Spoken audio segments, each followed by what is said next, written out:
Ang kwentong ito ay hango sa totoong buhay. Mula ito sa isa nating kabayan na itago na lamang natin sa pangalang Balong. Walang eksaktong taon, probinsya ng Negros. Pangkaraniwang tanawin sa probinsya ng Negros ang ekta-ektaryang tubuhan. Ito ang pangunahing ikinabubuhay ng mga tao. Kaya binansagan na sugar capital of the Philippines ang probinsya dahil sa mga magsasaka na nagtatanim ng tubo. Kaunting pagbabalik tanaw sa kasaysayan. Taong 1856 nang magsimula ang pagtatanim ng tubo sa probinsya. Ipinakilala ng isang Pranses na dalubhasa ang iba't ibang binhi ng tubo. Tinuruan ang mga magsasaka kung paano itong aalagaan mula sa pagtatanim hanggang sa pag-ani. Sa tulong ng mga kaalamang ibinahagi ng Pranses, unti-unting yumabong ang industriya ng asukal. Sa umpisa ay mano-manong paggiling at pagluluto ang ginagawa ng mga magsasaka. Nang produkto ay tinatawag na muscovado o mas kilala sa wikang Ingles bilang raw sugar. Kalaunan, sa mga huling taon ng ika-18 siglo, naitatag sa siyudad ng La Carlota ang pinakaunang sentral azucarera at nagsimulang gumawa ng mas mataas na kalidad na asukal ang probinsya. Sa paglipas ng mga taon, nagsipaglabasan ang iba pang mga sentral, kagaya ng Sentral Dakong Kugon. Sa kabangkalan, ang Biscom sa bayan naman ng Binalbagan at sa bandang norte naman, Central Hawaiian na matatagpuan sa bayan ng Victorias. Ngunit hindi lahat nagtagal. Ang ilan ay bumagsak at tuluyang nagsara. Ngunit ang ilan naman, patuloy ang operasyon magpahanggang sa kasalukuyan. Balik tayo sa kwento. Nang mga panong ito, kilala si Mang Clemente bilang may-ari ng pinakamalawak na taniman ng tubo sa lugar. Ngunit sa kabila nito, nananatiling mapagkumbaba ang matanda. Marami ang natutulungang kapwa magsasaka na sa tuwing magsisimula ang panahon ng pagtatanim, marami ang dumadayo para magtrabaho. Maliban sa sweldo, pinapadalan pa ni Mang Clemente ang mga ito ng tigisang sakong bigas. Marami ang nagpapasalamat sa matanda. Isa na dito ang kamag-anak na si Balong. Napansin ko lang, Lolo. Mukhang mabilis natapos yung pagtatanim. Wika ni Balong. Oo naman. Napakadami ng dumayo ngayong taniman. Kinulang nga ang sako ng bigas ay pinahanda ko eh. Kinakailangan pang bumaba ni Ronnie sa bayan para bumili ng pangdagdag. Bakit po kasi ayaw mong kumuha na lang ng mga taong sa sweldoan? Mas makakatipid kayo doon . Alam mo, Balong, hindi naman ako nagpupundar ng yaman dito sa lupa. Mas gusto kong tulungan ng mga tao. Kakaiba ang sayang nararamdaman ko sa tuwing ginagawa ko yon. Kapag kumuha ko ng mga taong sasahuran, hindi ko na matutulungan ng iba pang mas nangangailangan. Pumupunta mga yan dito dahil kapos din sila sa buhay. Ibang klase nga kay Lolo. Pero sa tagal kong nananatili dito sa inyo, ni minsan hindi ko pa naitanong kung bakit hindi kayo nag-asawa. Pati ba naman yan? Naiintriga ka ba sa buhay ko? Alam mo, Balong, may mga bagay sa mundo na mas nanaisin mong wala, gaya na lang ng pag-aasawa. Alam mo naman na hindi ako ganito dati. Walang sariling lupa, nakikisaka sa lupa ng iba dahil sa hirap ng buhay. Minabuti ko na lang na wag mag-asawa kaysa bigyan ng sakit ng ulo at pahirapan ng babaeng mapapangasawa ko. Mahirap magkaroon ng responsibilidad, Balong, lalo na kung hindi mo to kayang gampanan. Oo nga naman. Napapansin ko din, marami sa mga kabataan ngayon ang nakakapag-asawa ng maaga. Naghihirap ang buhay dahil walang makuwang matinong trabaho. Di naintindihan mo na ang gusto kong sabihin. Noong nagsisimula pa lang ako, madali pa ang buhay, Balong . Pwede ka mangingi ng malunggay, talbos ng kamote sa kapitbahay. Pero ngayon, halos lahat ng pangangailangan binibili na. Kaya nga po lolo, ang mahal pa ng bilihin ngayon. Parang ayoko na nga mag-asawa. Yan ang wag mong gagawin, Balong. Iba ang saya kapag meron kang katuwang sa buhay. Malungkot mag-isa, iho. Kaya kailangan mong magsikap, mag-ipon para sa kinabukasan ng magiging pamilya mo. Bata ka pa, hindi pa huli ang lahat para sa'yo. Ilang buwan na lang lalampas na ako sa kalendaryo lolo. Hayaan mo na, kung merong magkakagusto, edi mag-aasawa. Pero kung wala, bahala na. Lalampas ka sa kalendaryo. May bingo pa naman ah. Katawan lang ng tao ang tumatanda, Balong. Pero hindi ang puso. O siya, magpapahinga na ako. Ikaw na magsara ng mga bintana. Sige po lolo. Teka, hindi ka ba dadalaw sa kaibigan mo ngayon? Hindi siguro, Balong. Alam mo naman may pagkamahiyain ng isang yon. Baka sa susunod na araw. Sige na, matutulog na ako. Sige lolo, magandang gabi ah. Matapos mag-usap, pumasok na rin sa silid si Balong. Ngunit bago pa man tuluyang makatulog, biglang nakaamoy ng sinisindihang tabako ang binata. Itom, alam kong ikaw yan. Hindi ba sinabi ko na sa'yo, bawal kay Lolo Clemente ang usok ng tabako mo? Doon ka magsigarilyo sa likod. Huwag dyan sa tabi ng kwarto ni Lolo. Pasensya ka na, Balong. Sige na, lilipat na muna ako sa likod ng bahay. Akala ko ba hindi ka dadalaw ngayon? Kanina ka pa inaantay ni Lolo. Napadaan lang ako para siguraduhin ligtas ang Lolo Clemente mo. Maraming dayo kanina. Baka pag-interesan na naman nila yung kawawang matanda. Hindi talaga maiiwasan na mga ganong tao, Itom. Pero wag ka mag-alala. Hindi ko naman papabayaan si Lolo. Tiwala naman ako sa'yo, Balong. O sige na, baka maistorbo ko pa ang pagpapahinga na matandang yun. Matapos makipag-usap, kaagad naglaho si Tom, ang kapreng kaibigan ni Lolo Clemente. Tama kayo nang narinig, mga kabayan. May kaibigang kapre ang matanda. Ito ang nagsisilbi niyang tagabantay at nangangalaga sa malawak niyang lupain. Nakatira ang nilalang sa malaking puno ng mangga sa gitna ng tubuhan. Nagsimula ang pagkakaibigan ng dalawa nung binata pa lamang si Lolo Clemente. Para lubos niyong maunawaan ng lahat, aatras tayo ng maraming taon. Nang mga panong ito, nasa 25 taong gulang si Clemente, naninirahan kasama ang kanyang mga magulang. Panganay sa 2 magkapatid. Kaya ito na ang inasahan ng mga magulang na maging katuwang sa hanap buhay. Nakikisaka ang mga ito sa lupain ng isang mayamang negosyante at dahil sa kahirapan ng buhay, hindi na nagawang makapagtapos ng pag-aaral ang binata. Ginugol ng binata ang panahon sa pagtulong sa mga magulang hanggang sa mamatay ang mga ito. Naiwan sila ng kapatid niyang babae na kalaunan ay nagkaroon ng sariling pamilya. Sumama ito sa kanyang asawa na nirahan sa syudad. Mag-isang ipinagpatuloy ni Clemente ang pangalaga sa lupang sinasaka ng mga magulang hanggang sa tuluyan na itong ibinigay sa kanila ng may-ari bilang pasasalamat sa mahabang taong pangangalaga nila dito. Malawak ang lupaing iyon, ngunit hindi alam ni Clemente kung saan kukuha ng pondo para sa pagtatanim.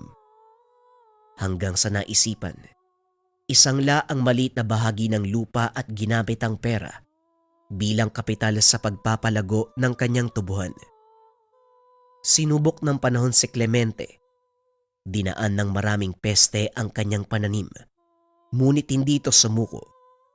Pinagtatawanan siya ng mga katabing taniman. Sinasabing nagsasayang lang siya ng panahon dahil ilang anihan na ang dumaan na halos walang balik puhunan si Clemente. Bakit hindi mo na lang aminin sa sarili mo na hindi para sa'yo ang pagtatanim ng tubo? Hindi ka kagaya ng ama mo, Clemente. Sinasayang mo lang ang panahon mo dito. Ang mabuti pa, ibenta mo na lang sa amin yung lupa. Wika ni Claudio. Pinaghirapan ng mga magulang ko ang lupa. Hindi ko sasayangin yon, Claudio. Alam kong darating ang araw na magtatagumpay ako. Hihintayin namin yan, Clemente. At ipapangako ko sa'yo, mababaon ka sa utang. Ako ang unang tatawa. Ito ang karaniwang eksena sa tuwing dadaan sa taniman ni Clemente ang lalaking si Claudio. Madalas pangungutya o hindi kaya naman pangahamak ang naririnig ng binata mula dito, pero hindi na lang pinapansin ni Clemente ang pangahamak sa kanya. Sa halip ginawa niya itong inspirasyon para umangat. Hanggang sa dumating ang panahon, pinabura ng kapalaran ang binata. Naglalakad ito sa taniman papunta sa puno ng mangga para magpahinga. Mag-isa niyang tinatanggalan ng damo ang malawak na tubuhan. Walang sino man ang tumutulong sa kanya dahil wala naman itong kakayahang magbayad. Naupo ang binata, isinandal ang likod sa malaking puno ng mangga. Tinakip ang sombrero sa muka at panandali ang naidlip. Ngunit sa kalagitnaan ng pagtulog, nakamoy ito ng nasusunog na tabako. Nagising ang binata at dali-daling tinanggal ang sombrerong nakatakip sa muka. Inikot ang tingin sa paligid, ngunit walang ibang tao maliban sa kanya. Pinaglalaroan ba ako ng ilong ko? Ay nako, hapon na pala. Tatapusin ko na nga lang yung trabaho para sa araw na to. Tumayo ang binata. Naglakad papunta sa tubuhan. Ngunit hindi pa man nakakalayo. Nakarinig siya ng mahinang tawa na nagmumula sa isang malaking nilalang. Upo ka na muna. Mahaba pa ang araw, kaibigan. Hindi naman tatakbo mga gawain. Wika ng boses. Muling nilingon ni Clemente ang puno sa pagbabakasakaling makita ang taong nagsasalita. Kaso nga lang nabigo ito dahil wala naman siyang nakita. Epekto yata ito ng lipas gutom. Ang mabuti pa, uwi na lang ako sa amin. Kakain na ako. Magpapatuloy na sana sa paglalakad si Clemente nang may maramdaman itong tumama sa kanyang likod. Nang lingunin, nakita ang bubot na mangga. Tumingala ito, napansing may iilang bunga sa puno. Inakala ng binata na nahulog lang ito at tumama sa kanya. Kaya naman nagpatuloy sa paglalakad. Nang makalayo na ang binata, muli na namang may bumato sa kanya. Sa pagkakataong iyon, sinundan ito ng malakas na tawa. Ngayon mo sabihin sa akin, na epekto pa rin ang gutom ang nakikita mo. Nanlaki mga mata ni Clemente nang makita ang itim na nilalang. Nakaupo sa sanga ng puno, may hawak na tabako. Kapre! Kapre! Tatakbo sana si Clemente. Ngunit hindi maigalaw ang mga paa sa sobrang takot. Nanginginig ang katawan at halos hindi makapagsalita. Huwag kang matakot. Hindi naman kita sasaktan. Nais ko lang makipagkaibigan. Sa kabila ng takot na nararamdaman, pinilit ng binata na yakbang ang mga paa. Palayo ito doon sa lugar. Nagawa nitong makatakbo. Ngunit sa kasamaang palad ay natalisod ito, dahilan para bumagsak sa putikan. Tumayo ang kapre para tulungang bumangon ng binata, kaso nga lang sumigaw si Clemente, kaya hinayaan na lang ito ng nilalang. Lumayo ka sa akin, Halimaw. Huwag mo akong aawakan. Ay naku, sinabi ko na hindi kita sasaktan eh. Huminahon ka. Huwag masyadong kumilos. Paniguradong mababalian ka. Saka pa lamang naramdaman ng binata ang pananakit ng kanyang binti. Tumama ito sa nakabalagbag na kahoy, kaya naman nabali ang buto. Namimilipit sa sakit si Clemente nang biglang patayin ng kapre ang kanyang tabako. Itinaas nito ang pantalon ng binata. Inalis ng kapre ang ilang hibla mula sa nilikot na tabako. Pinangtapal niya ito. Binasa ng laway para dumikit. Sandali lang, huwag ka munang gumalaw. Maya-maya gagaling na yung bali mo sa pa.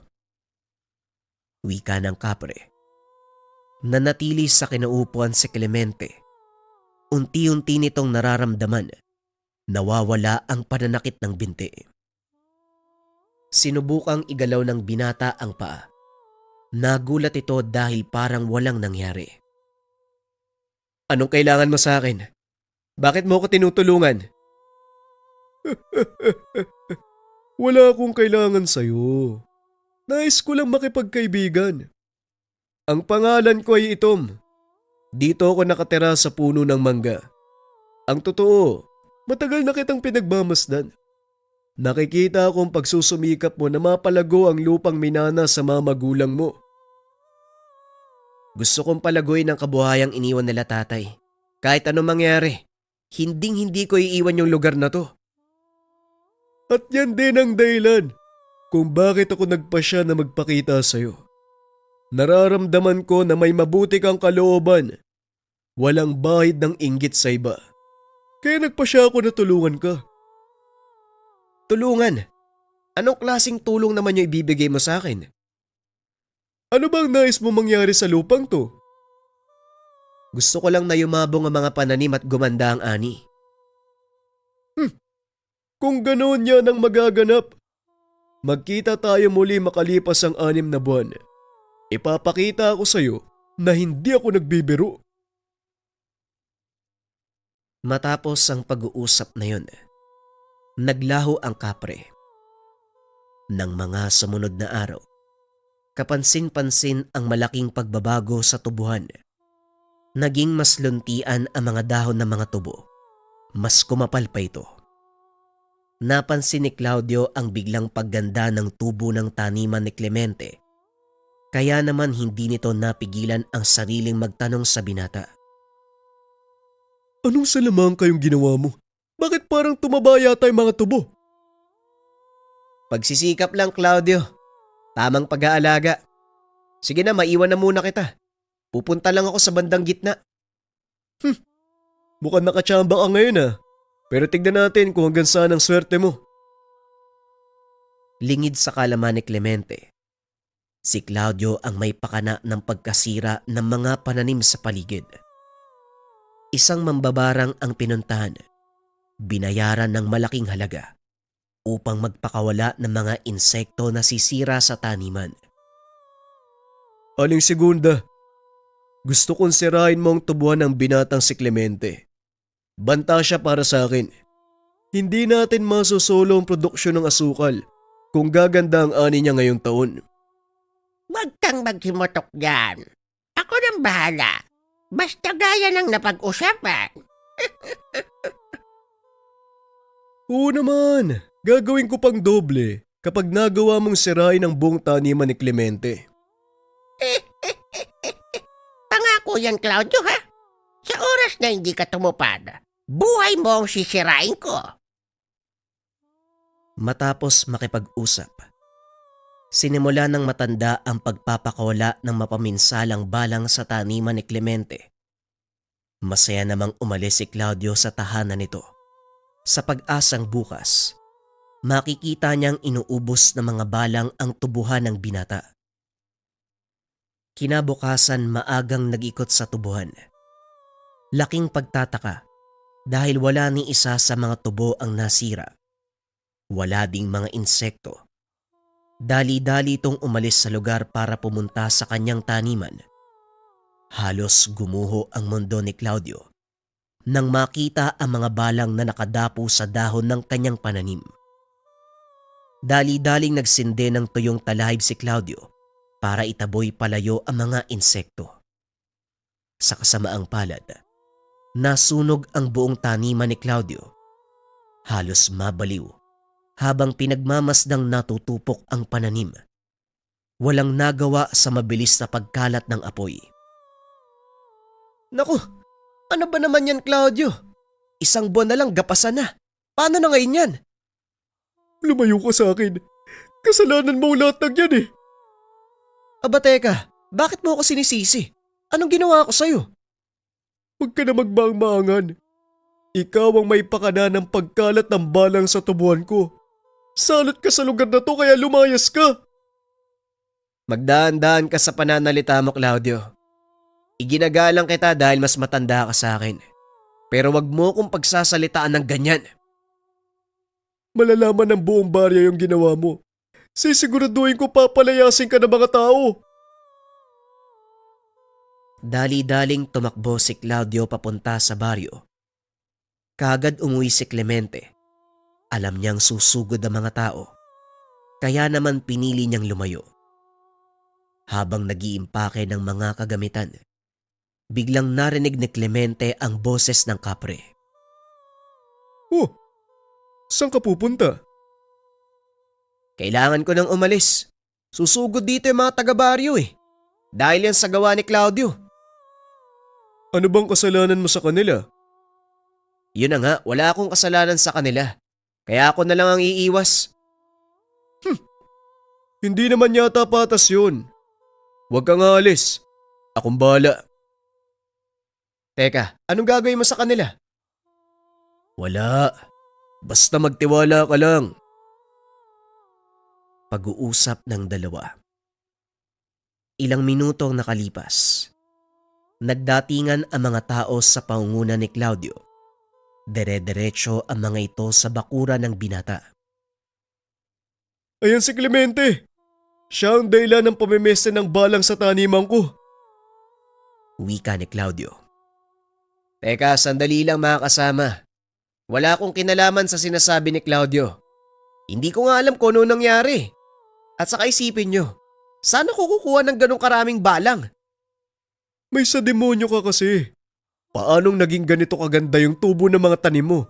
Eh nung nakaraang araw lang, nakita naming lahat eh. Nag-iingalo na yung taniman mo eh. Yan lang ba ang basehan, Claudio? Inggit? Inggit? Bakit naman ako maiinggit sa'yo? Ako ang may pinakamalaking produksyon ng tubo sa lugar natin. Huwag mong ibaling sa akin ang ginagawa mong kademonyohan. Wala akong ginagawang masama, Claudio. Kaya magdahan-dahan ka sa pananalita mo. Totoo ang lahat ng sinasabi ko mga kasama. Tignan niyo ang paligid. Halos magkatabi lang ang taniman namin. Pero wala ni isang balang ang dumapo sa dahon ng kanyang puno. Nagbulungan ang mga tao. Habang pinagmamasdan ang taniman ni Clemente, tila nakumbinse ang mga ito na nagsasabi ng totoo si Claudio. Hanggang sa napagpasya ng mga ito na sugurin ang binata. Pumasok sa bakura ni Clemente ang mga kababaryo. Laking gulat ng mga ito. Biglang nabalot ng makapal na hamog ang paligid. Nagkagulo ang mga ito dahil wala silang makita. Ilang minuto ang nakalipas. Nawala ang mga hamog. Nagtaka ang mga ito kung ano ang ginagawa nila sa harapan ng bahay ni Clemente. Mga kasama, ano nangyayari? Bakit hindi pa natin sugurin si Clemente? Palayasin natin siya sa baryo. Ha? Ano sinasabi mo, Claudio? Bakit natin papalayasin si Clemente? Saka, anong ginagawa namin dito? Hindi makapaniwala si Claudio sa mga nangyayari. Biglang nawala ang alaala ng mga taga-baryo. Isa-isang nag-alisan ang mga ito. At ang tanging naiwan, si Clemente at Claudio. Wala akong ginagawang masama sa iyo, Claudio. Kaya wag mo kong sisiraan sa mga taga-baryo. Tahimik akong namumuhay dito. Pwe, una pa lang, wala ka na dapat dito eh. Alam mo ba, kung wala kayo ng pamilya mo, sa akin mapupunta ang lupain ito. Kaso masyadong sip-sip ang tatay mo eh. Inututo si Doña Araneta. Tandaan mo, Clemente, Hahanap at hahanap ako ng paraan para mapalayas ka sa bayan. Napailing na lang si Clemente sa ugaling ipinapakita ni Claudio. Ngunit sa kabila ng lahat, hindi niya ito pinatulan. Ilang beses nang tinangka na sunugin ang taniman ng binata.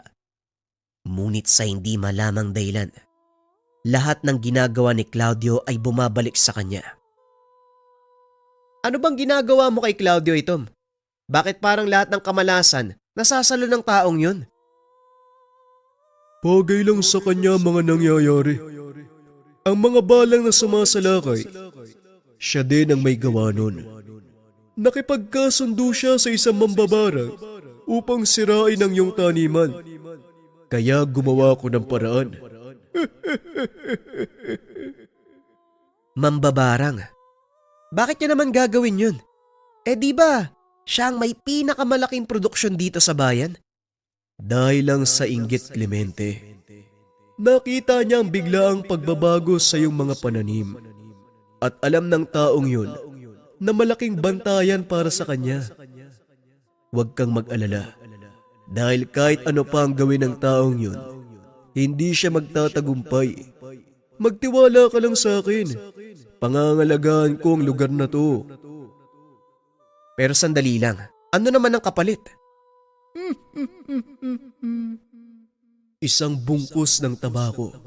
Tuwing katapusan ng buwan. Yun lang ang hilingin ko sa iyo, kaibigan. Magsasalita pa sana si Clemente. Ngunit hindi na naituloy. Naglaho na ang nilalang. Simula ng araw na yon, tinupad ni ito mang pangako. Pinangalagaan nito ang tubuhan ni Clemente. Ngunit sadyang matindi ang inggit ni Claudio. Muli itong gumawa ng paraan at sa pagkakataong iyon, si Clemente na mismo ang naapektuhan. Isang umaga, nagising ang binata na inaapoy ng lagnat. Dahil mag-isa lang sa tahanan, wala itong mahingian ng tulong. Tinawag ni Clemente si Itom. Sinabi nito ang dahilan. Talagang hindi ka titigilan ng Claudiong yan. Naghahanap talaga siya ng sakit ng katawan. Pues, yan ang ibibigay ko sa kanya. Teka, sandali lang. Anong gagawin mo sa kanya? Tuturuan ko siyang manahimik at makontento sa buhay. Hindi na nagawang pigilan ni Clemente ang kaibigan dahil bigla itong nawala. Ngunit kasabay ng paglaho ni Itom, bumuti ang pakiramdam ng binata. Kinabukasan, araw ng gapasan, maraming tao ang nag-aantay na matuyo ang mga tubo bago simulang gapasin. Napadaan si Clemente sa taniman ni Claudio. Napansing walang katao-tao. Halos magkasabay lang silang nagpapagapas. Ngunit sa pagkakataong ito ay nahuli ito. Tinanong ng binata ang isa sa mga sakada. Ayon dito, ipagpapaliban ang paggapas ng taniman ni Claudio dahil kakaiba ang kinikilos nito. Itom, anong ginawa mo kay Claudio? Ang sabi ng mga sakada, kakaiba daw yung kilos niya. Wala akong ginagawa sa taong yun. Pero ang mambabarang na binabayaran niya, yun ang tinuruan ko ng leksyon. Ngayon, lahat ng ginagawa niya sa'yo, si Claudio ang nakakaranas. Nagpa siya ang binata na dalawin nito sa taniman. Nakitang nakatulala lang sa sulok si Claudio. Nakangiti pa ng nakakaloko. Simula nung nakaraang araw, ganyan na siya eh. Hindi makausap ng matino. Hindi rin umaalis sa sulok. Ewan ko ba kung anong nangyari sa taong yan eh. Ganun ba, Melba? Napatingin niyo na ba sa doktor? Hindi pa. Ngayon pa lang. Pero inaantay pa namin yung albularyo. Ang sabi ng tsuwi namin, ikonsulta muna namin sa manggagamot eh. Tignan ko ano ang magiging resulta. Matapos makipag-usap, kagad nagpaalam si Clemente. Napagtanto na totoo ang sinabi ni Itom. Baka pwede mo nang alisin yung ginawa mo. Kawawa naman yung tao eh. Hindi ako ang may gawa nun, Clemente. Kung hindi ang mambabarang. Gaya ng sinabi ko sa'yo, si Claudio ang sumasalo ng lahat ng parusang ibinibigay ng mambabarang. Simula ng araw na yon, napag-alaman ng binata na nagpakamatay na ito. Laking gulat ni Clemente dahil hindi niya inaasahan na aabot sa ganon ang pangyayari. Kahit kailan, hindi ko ginusto na magkaganon si Claudio. Nakakalungkot lang dahil sa inggit, kaya niyang manakit ng kapwa. Siyang may gawa nun. Kaya wag mong sisisihin ang sarili mo sa mga nangyayari. Dapat nga matuwa ka eh. Dahil wala nang taong magtatangka sa buhay mo. Ito na ang simula ng tagumpay mo, Clemente. At balang araw, kikilalanin ka bilang pinakamalaking hasyendero. Hindi ko hinangad ang ganong buhay ito. Pero kung yon ang magiging kapalaran ko, wala akong magagawa eh. Siguro, ang pinakapanata ko na lang kung sakaling mangyari man yon, tumulong sa kapwa. Pag-uusap ng dalawa. Ilang taon ang lumipas. Nagkatotoo ang sinabi ni Tom. Natubos ni Clemente ang nakasanla niyang lupa. Mas lalo pang pinalawak ang kanyang tubuhan. Sa pagdaan ng mga taon, unti-unting nabili ng binata ang karatig na tubuhan hanggang sa masakop na nito ang kalupaan ng kanilang baryo. Balik tayo sa kasalukuyan. Kinabukasan, maagang nagising si Balong dahil pupunta sa sentral upang kubrahin ang pinagbenta ng tubo ng kanyang lolo Clemente. Pagbaba ng binata sa tahanan, napansin nito. Napakaraming tao ang nakapila. Hindi tumuloy si Balong. Sa halip ay bumalik ito sa loob ng tahanan upang sabihan ang matanda. Lolo, maraming tao sa baba. May ideya ka ba kung anong kailangan nila? Hindi ko rin alam. Nabayaran naman natin yung mga gumapas kahapon, hindi ba? Opo, lahat po sila, Lolo. Nandito pa nga sa akin yung listahan ng pangalan nila eh.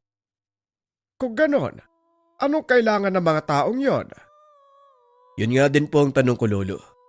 Sandali lang, kakausapin ko sila. Muling bumaba si Balong at kinausap ang mga tao. Napag-alaman, pinaalis sila sa pinagtatrabahuang hasyenda nang malamang nakigapas ang mga ito sa tubuhan ni Clemente. Sinabi ng binata ang lahat sa matanda. Naawa ito sa kalagayan ng mga tao. Alam niya, walang ibang pagkakakitaan ang mga tao sa lugar na yun kung hindi ang pagtatrabaho sa bukid at paggapas ng tubo. Balong, kung ikaw ang tatanungin, Apo, ano ang gagawin sa kanila? Teka, bakit ako, Lolo?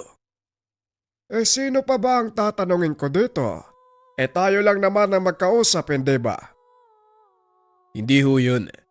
Bakit ako ang pinagpapasya nyo? Ikaw na lang ang natitira kong kamag-anak. Wala na mga magulang mo. Kaya ikaw ang sasalo ng lupain.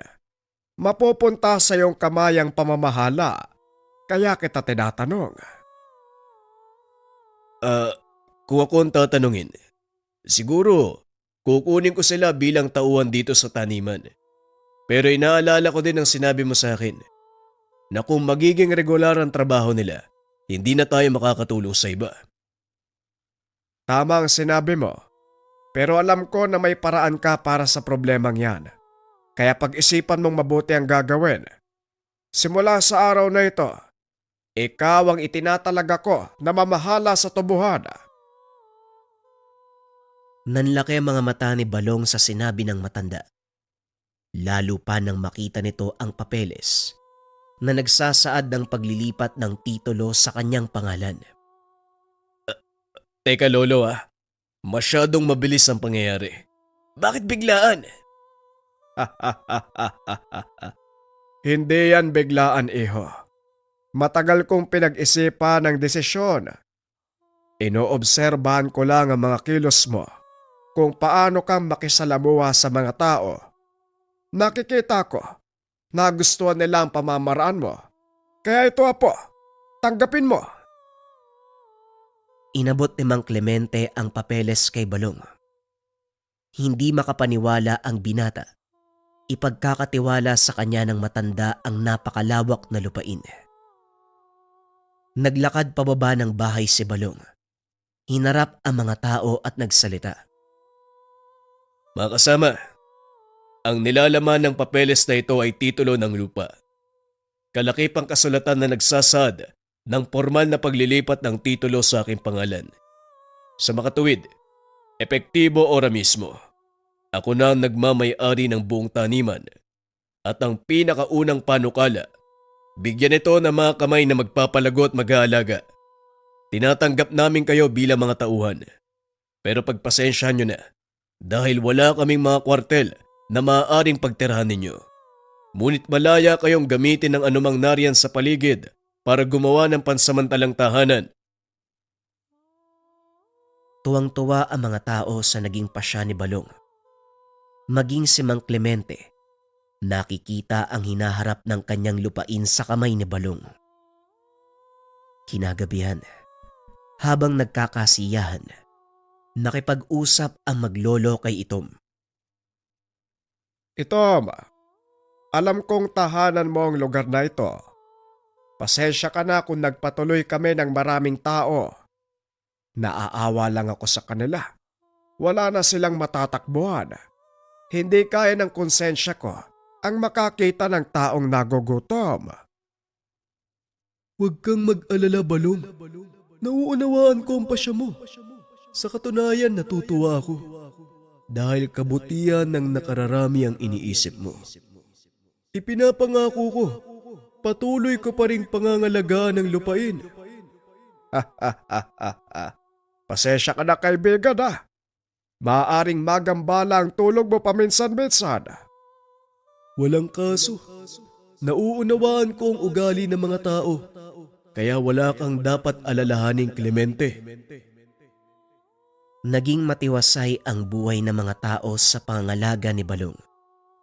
Ngunit panibagong hamon ang dumaan sa pamamalakad nito sa tubuhan. Oy, Don Balong. Anong ginagawa mo dito? Hindi ba dapat nakaupo ka lang sa beranda ng mansyon mo? Tigilan mo nga ako, Liboy. May iniisip ako. Nga pala, wala ka bang trabaho ngayon? Ay, nako.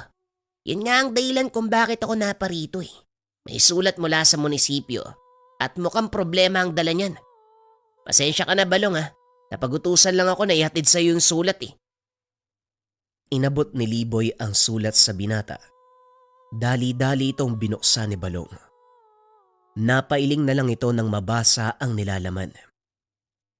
Talaga nga naman kahit kailan, hindi mawawala ang mga talangka sa lipunan. Bakit? Anong sinasabi ng sulat? Itinaas ng munisipyo ang buwis na binabayaran namin mula sa 10%. Naging 15%. Epektibo sa susunod na niyan. Nako, ang laki naman ang itinaas niyan. Halos kalahati ng una niyong binabayaran. Anong gagawin mo? Wala akong magagawa. Sa kasalukuyang produksyon ng asukal, mukhang hindi na kayang suporta ng tubuhan ng maraming tauhan. Kung itutuloy ito ng munisipyo, marami ang mawawalan ng trabaho. Kung hindi naman kami susunod, pwedeng kasuhan kami ng pamahalaan. Ay nako, malaking problema nga yan. Siguro mas makakabuti kung kausapin mo si Lolo Clemente. Siya ang higit na nakakaalam tungkol sa ganyan. Mabuti pa nga. Halika sa bahay na makapagmerienda. Nagtungo ang dalawa sa tahanan at kinausap si Mang Clemente. Napailing na lang ang matanda habang tinitignan ang mga trabahador. Sa mga nangyayari ngayon, ang naapektuhan, ang nasa laylayan kagaya nila. Walang hinangad ang mga taong yan kundi magkaroon ng maisusubo sa kanilang mga bibig at sa ginagawa ng pamahalaan. Tinatanggalan nila ng pagkakataon ng mahihirap na mabuhay ng marangal. Hindi mo masisisi ang ilan kung umaanib man sila sa mga kilusan. Ngayon Balong, ikaw ang tatanungin ko. Ano sa tingin mo ang magandang gawin? Naku po, eto na naman tayo. Kung ako ang tatanungin, Lolo, mas gugustuhin ko magbayad ng malaking buwis kaysa magtanggal ng trabador. Pero maapektuhan naman ang ating pinansyal na plano. Mababawasan ang ating pondo. Siguro naman mababawi natin yan sa mga susunod na ani. Tiwala ako sa kamay na manggagawa natin, Lolo. Alam kong hindi nila tayo papabayaan. At kapalit nun, gusto ko silang tulungan. Hindi nga ako nagkamali ng pagpili sa'yo. O siya, sagutin mo ang sulat na yan habang nandito si Liboy nang mayatid niya yan sa mga kinaukulan. Matapos ang pag-uusap, nagpaalam si Liboy. Kinausap naman ni Balong ang mga tauhan. Sinabi nito ang nangyari. Nagulat ang binata sa naging tugon ng mga tao. Bilang enkargador at kinatawa ng mga trabador nyo, hinihiling ko na hayaan nyo kami mag-usap tungkol sa suliranin. Walang problema, Mang Oscar. Babalikan ko kayo bukas. Iniwan ng binata ang mga trabahador. Nag-usap-usap ang mga ito. Pagsapit ng hapon, bumalik si Liboy dala ang balita mula sa munisipyo. Ay nako Balong, hindi ko na alam kung saan lulugar sa mga amo ko. Minasama nila ang pagpayag mo na bayaran ng 15% buwis. Napakayabang mo daw. Kung ano-ano pa yung sinabi ni Mayor, baka bukas pumunta dito yung buhaya na yun eh. Kung ganon, hayaan mo siyang pumunta, Balong. Tatanggapin natin siya sa bakuran bilang tao. Huwag lang siyang gagawa ng hindi maganda. Yan na nga ang inaalala ko, Lolo. Alam mo naman na hindi manonood sa sulok yung kaibigan mo. Teka, sinong kaibigan? Huwag ka na nga magtanong, Liboy. Sige na. Sabihan mo yung alkalde. Aantayin ko siya bukas ng umaga. Dali-daling umalis si Liboy. Halos kasabay nito, umakyat sa tahanan si Mang Oscar. Magandang gabi po, Manong Clemente. Balong, napag-usapan namin ng mga kasama ko yung sinabi mo. Napagpasya namin na pabawasan sa inyo ng 15% yung mga sahod namin. Alam namin na dadaan kayo sa matinding pagsubok at nauunawaan namin yon. Bilang pagtanaw ng utang na loob, hayaan niyo po sana kaming makatulong. Ano? Bakit nyo gagawin yun? Paano kayo makakakain na maayos niyan? Nakakakain naman kami ng maayos sa kakarampot naming kinikita bilang manggagapas. At isa pa, may tinitira naman kami, kaya ano pa ang aalalahanin? Pasensya na ha. Alam kong tututol kayo sa pasya namin. Pero buo ang aming desisyon. Hindi ba mga kasama? Biglang nagsigawan ang mga tao sa baba ng bahay. Natuwa si Balong sa ipinakita ng mga ito. Hindi inasahan ni Balong. Naaanihin niya ang kabutihang itinanim ni Mang Clemente. Nakita mo na ang ibig kong sabihin, Balong. Ang kabutihang itatanim mo sa kapwa, aanihin mo din pagdating ng panahon. Ngayon, isa lang ang problema natin. Ang alkalde. Pero bago matapos ang gabing ito, nais kong bigyan ng maliit na kasiyahan ng mga tao. Balong, magpabili ka sa bayan ng mga inumin. Nagsaya ang mga tao buong gabi dahil wala namang trabaho kinabukasan. Mukhang nagkakasayahan ng mga tao. Anong meron, Clemente? Pagpapasalamat sa kabutihan ito, ma. Pasensya ka na kung maingay. Walang kaso, kaibigan. May bako. Mag-iingat ka sa panauhin mo bukas. Dahil kasama niya ang matagal mo ng kaaway. Sino ang tinutukoy mo ito, ma? Ang mambabarang. Yung kaibigan ni Claudio. Matagal na panahon na ang lumipas. Hindi pa rin ba nila nakakalimutan ang nangyari? Ang mga mambabarang na gaya ni Segunda, hindi basta-bastang namamatay. Sa katunayan, patuloy siyang nabubuhay para sa pagkakataong ito. Kung ganon, ano ang maaari nating gawin? Harapin sila. Wakasan ng mahabang panahong puot na nararamdaman. Wala naman akong ginagawa sa kanila. Pero kung talagang nais nila akong pagigantihan, wala akong magagawa. Hayaan natin silang dumating. Sangayon ako. Huwag kang mag-alala. Akong bahala. Kinabukasan, maagang nagising ang maglolo. Inayos ang kanilang taniman. Inantay ang pagdating ng alkalde. Ilang minutong nakalipas matapos ayusin ang bahay. Nagdatingan na ang mga sasakyan. Mga tauhan ng alkalde ang sakay nito. At sa bandang likuran, may magarang sasakyan. Bumaba ang isang matandang lalaki, nakasuot ng magarang damit. Sa kabilang pintuan, bumaba ang isang babae na tinatayang nasa 40 taong gulang. Tumayo ang maglolo at sinalubong ang mga ito. Magandang umaga, Mayor.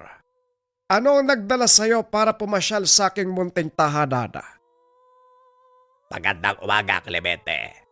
Nararapat lang siguro na dalawin ng isang kagaya ko ang pinakamayamang magsasaka sa bayan. Hindi totoo yan, Mayor. Kagaya lang din ako ng mga tao dito. Pangkaraniwang magsasaka. Huwag ka nang magpakumbaba, Clemente. Batay sa nakikita ko, ikaw ang may pinakamalawak na lupain at pinakamalaking kita. Pagdating sa industriya ng asukal, 1.2 milyon kada taon. Hindi yon ang kita ng isang pangkaraniwang magsasaka. Kung mahilig kang magbilang ng numero, hindi yon pangkaraniwan. Pero para sa akin, na isang ordinaryong magsasaka, walang halaga sa akin ang laki ng pera. Maaari ba kayong alokin ng kape? Akmang maglalakad na ang alkalde papasok ng bahay. Ngunit nilapitan nito ng kasamang babae. Huwag ka nang tumuloy, Mayor. May kakaibang nilalang sa lugar. Sigurado ka ba, Segunda? Oo, nararamdaman ko. Malakas ang presensya. Ano ang sinasabi ng aking manghuhula? May alaga ka daw na kakaibang nilalang. Tanong ng alkalde. Saka pa lamang napagtanto ni Clemente na ang kasama nito, walang iba kung hindi ang mambabarang na tumulong kay Claudio. Kalokohan ang sinasabi ng manghuhula. Walang ganun dito. Halika na, bago pa lumamig ang kape. Natatandaan kita. Ikaw si Clemente, ang taong kinaiinisan ni Claudia. Sa wakas, nagkita din tayo sa personal. Alam mo kung gaano kalaking pinsala ang dinulot mo sa akin. Kayo ang may gawa nun sa sarili nyo eh. Kaya wag mo kong sisihin sa mga nangyari. Ikaw ang dapat sisihin. Kung hindi dahil sa'yo, hindi sana ako nawalan ng kapangyarihan. Inantay ko ang pagkakataon na makadaumang palad ka. Kaya sana wag mo kong bibiguin. Uulitin ko sa'yo, hindi kita kilala. At kung ano man ang nangyari sa'yo, kayo lang din ang may gawa. Nakakalimutan mo yatang kasama kong alkalde. Gagawin niya ang anumang utos ko. Hinawakan ng babae ang balikat ng alkalde. Bigla itong sumenya sa mga tauhan. Naglabas ng baril ang mga ito. Itinutok kay Mang Clemente at Balong. Pagsisisihan mo ang kahangalan. Nagkamali ka ng lugar na pinasok at taong kinalaban mambabarag. Matapos magsalita ni Mang Clemente, biglang nagdilim ang paligid. Nabalot ng makapal na usok ang lugar at tila huminto ang oras para sa mga naroon. Anong kademonyoan to? Sinasabi ko na nga ba, may alaga kang ikatya. Oo, nasa loob ka ng kanyang teritoryo. Itatama ko lang ang sinabi mo. Hindi siya pangkaraniwang engkanto, kung hindi isang kapre. Biglang sumilip sa bintana ang dalawang pulang mata. Laking gulat ng mambabarang. Hindi niya inasahan na may nakatira na napakalakas na nilalang sa lugar. Ano ginagawa ng kapre dito? Paano mong napapasunod ang isang mabalasit na engkanya? Hindi ko siya napapasunod. Kusa niyang ginagawa ang mga bagay na ito.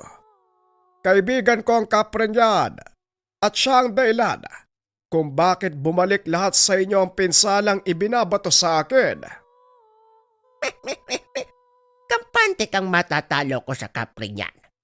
Isa kong mambabarang na may kakayahang magpasunod ng mga elemento at nilalang. Manood ka kung ano ang gagawin ko sa kanya. Nag-usal ng dasalang mambabarang. Inihip sa kapre. Napatras si Itom. Tinakpan ng kanyang mga mata. Napasigaw. Maya-maya ay nanahimik. Itom, anong nangyari sa'yo? Anong ginawa mo sa kanya mambabarag? Nasa ilalim na siya ng aking kapangyarihan at gagawin niya anuman ang sasabihin ko. Anong nangyari? Bakit wala ko makita? Saan ang gagaling ang makapal na usok? Manahimik ka muna sa tabi, Mayor. Ako nang bahala sa kanila. Hindi pa rin kumikilos si Itom ng mga sandaling iyon. Kaya nilapitan ito ni Balong. Itom, anong nangyari sa'yo? Kumilos ka. Huwag kang magpapalata na nakakausap mo ko sa isipan. Gusto kong paglaruan ng mambabarang na yan. Masyadong mataas ang tingin sa kanyang sarili. Anong balak mong gawin? Magkukunwaring nasa ilalim ng kanyang kapangyarihan. Pero ang totoo, hindi umepekto sa akin ang ginawa niyang tigalpo. Tumabi ka, Balong. Tumayo ang nilalang.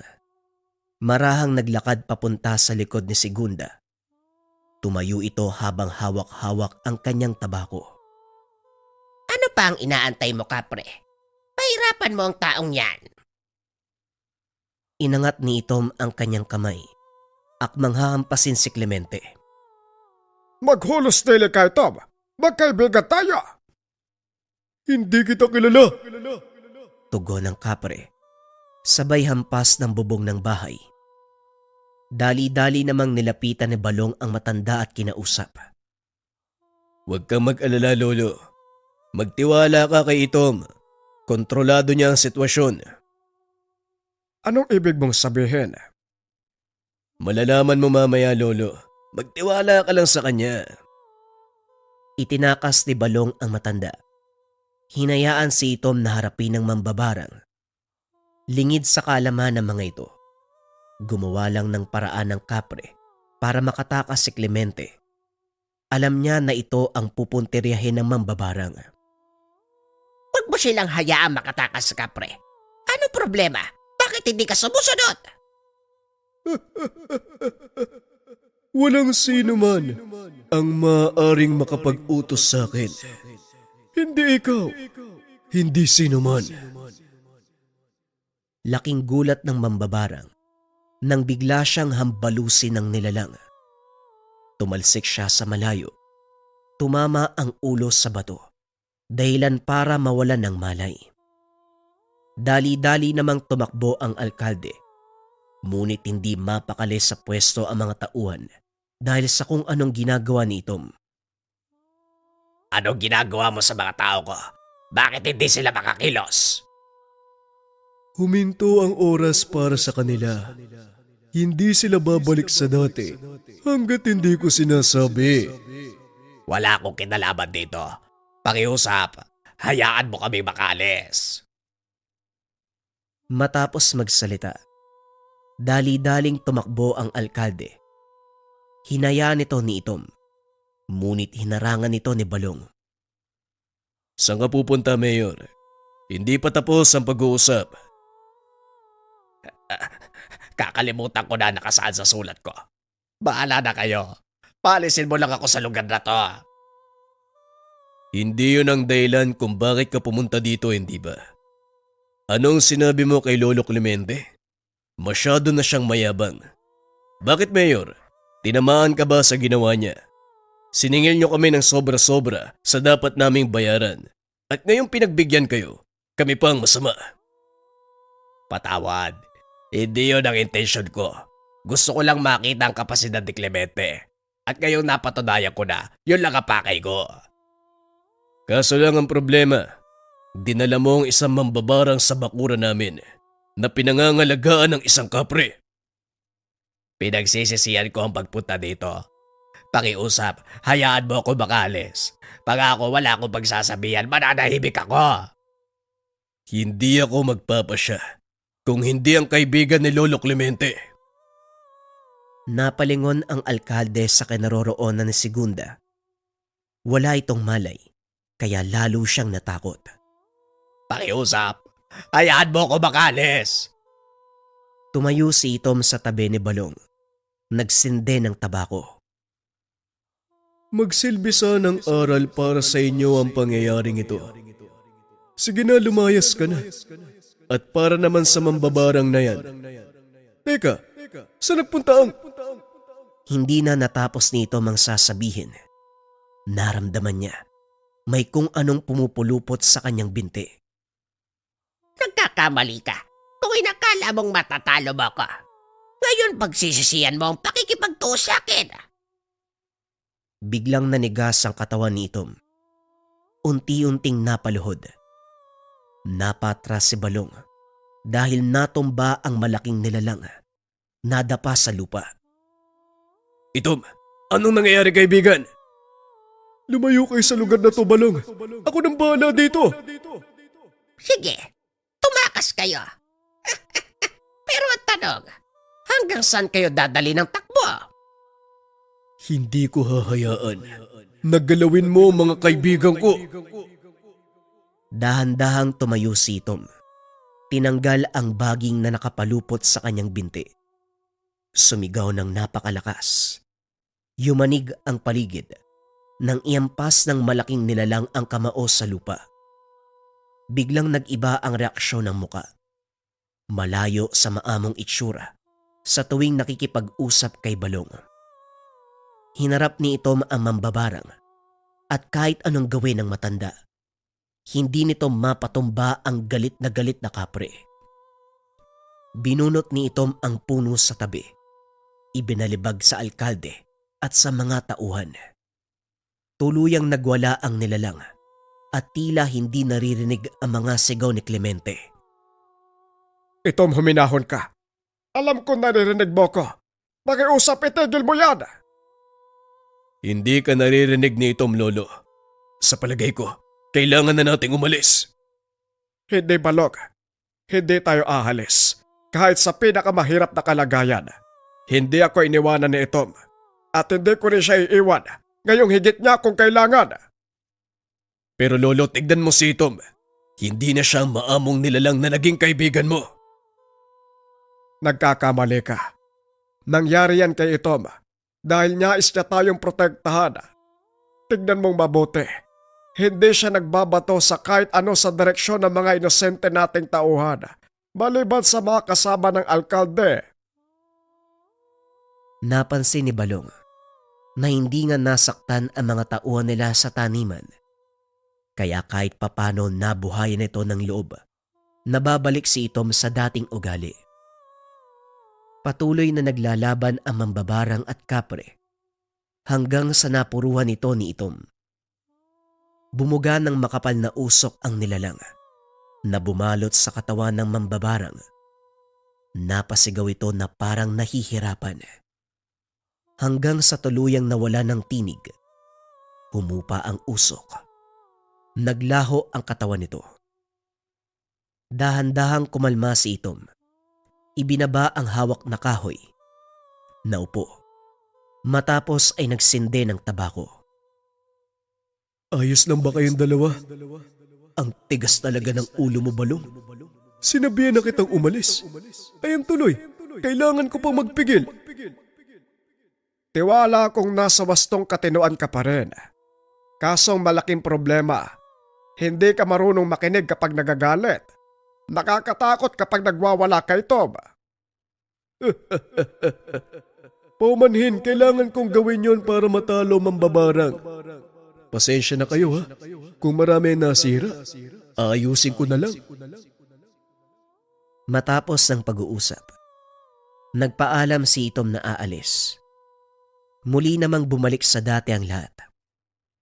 Nagtataka ang mga tao kung bakit parang dinaanan ng bagyo ang paligid. Ang dahilan ni Balong, isang ipo-ipo ang dumaan nang hindi nila namamalayan. Nako, hindi ko alam na natangay si Mayor ng ipo-ipo. Teka, anong nangyari kay Aling Segunda? Nakatakas ang babaeng yon bago pa matangay ng ipo-ipo. Hindi ko alam kung saan napadpad eh. Pag-uusap ng magkaibigan.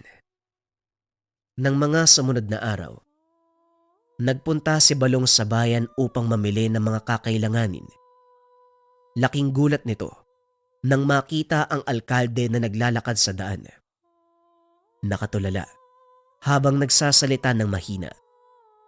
Napagtanto ng binata na nawala ito sa katinuan matapos masaksiyan ang nakakatakot na pangyayari. Ilang taon nang lumipas, lalong naging mayabong ang industriya ng asukal sa bayan. Marami ang namuhunan sa pagtatanim ng tubo. Ginawa nilang inspirasyon ang tagumpay ni Mang Clemente na ibinahagi naman ni Balong sa mga kapwa magsasaka. At para makatulong sa mga nangangailangan, nagpatayo ng kooperatiba ang binata na naglalayong magbigay ng pondo sa maliliit na magsasaka. Tulungan ang mga ito na umunlad, hindi lamang sa industriya ng asukal, kundi sa lahat ng aspeto ng pagsasaka.